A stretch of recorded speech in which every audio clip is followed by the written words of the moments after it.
Në qeveria e Hashim Thaqit e kanë përdor Iqbalën si mash për me hi në hatër Amerikës, edhe ma në fund unë kam dale pafajshme, tash edhe Edi Rama diçka po don me përdor personalitetin tem, vetëm për shkak bindjes time fetare, që kam lidhje me Iranin, pra edhe thirrjeve. Lidhje që kam lidhje fetare, sepse unë atje i kam imamët e mi, liderët e mi shpirtëror, tash është Mushteba Khamenei, djali i Ali Khamenei, por unë nuk kam kur një shfar lidhje politike, po mu gjithmonë ma takojnë këto shqetësime, këto padrejtësi që mbohen vetëm se janë shpifje. Duke qenë se ju përmendët ndalimin tuaj, arrestimin tuaj të vitit 2020, u arrestuat nga autoritetet e Kosovës asë kohë pas postimeve për vrasjen e generalit Kasem Sulejman, apo jo? Jo postimeve, po përshkrimit të situatës dhe montazhimet që mi kanë bërë përmes fotografisë time dhe kanë shkruajtur tekste diskriminuese, kinse unë kam qenë, po ajo ka kalu edhe unë kam dalë. Ju keni shkruar asë kohë që Kasem Sulejmani nuk do të vdes kur. Po, kjo është bindja ime me këtë shprehje. Po, çfarë nuk kuptoni ju me këtë shprehje për t'ju kthyer? Në Kur'an thot, "Wala taqulu liman yuqtalu fi sabilillahi amwat, bal ahya'un walakin la yashkurun." Mos thoni për ata që kanë rënë në rrugën e Zotit se ata kanë vdekur. Jo, ata janë gjallë, por ju këtë nuk e shihni.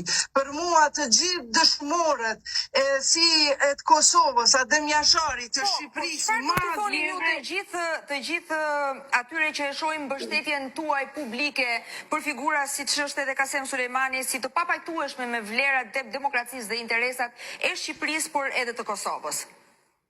Mund të jetë e papajtueshme për dikë, por jo për një 500 milion njerëz që e pasojnë e tjera.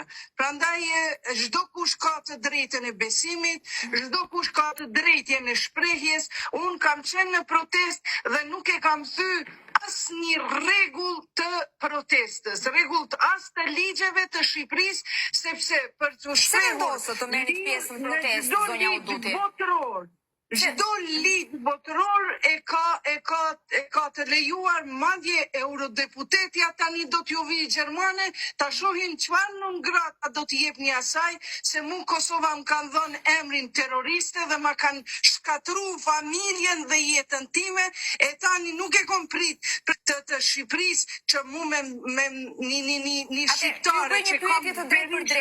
Pse morët pjesë në protestën e Tiranës dhe cili ishte mesazhi që ju do donit të përcjellnit me pjesëmarrjen tuaj atje? Unë kam dalë në protest sepse mbroj padrejtësinë dhe besoj se është obligim moral dhe fetari imi sot edhe derisa të vdes.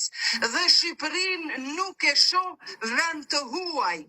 Prandaj, pa marrë parasysh ata mund kanë bërë non grata, ata duhet populli shqiptar të jep non grata Edi Ramës për që ai nuk e meriton Shqipërinë, të cilën e ka korruptuar, të cilën e ka vjedhur dhe të cilës Shqipëri ja ka shit dhe don me ja shit tokat e saj, ai nuk e meriton. Kryeministri ju ka akuzuar ditën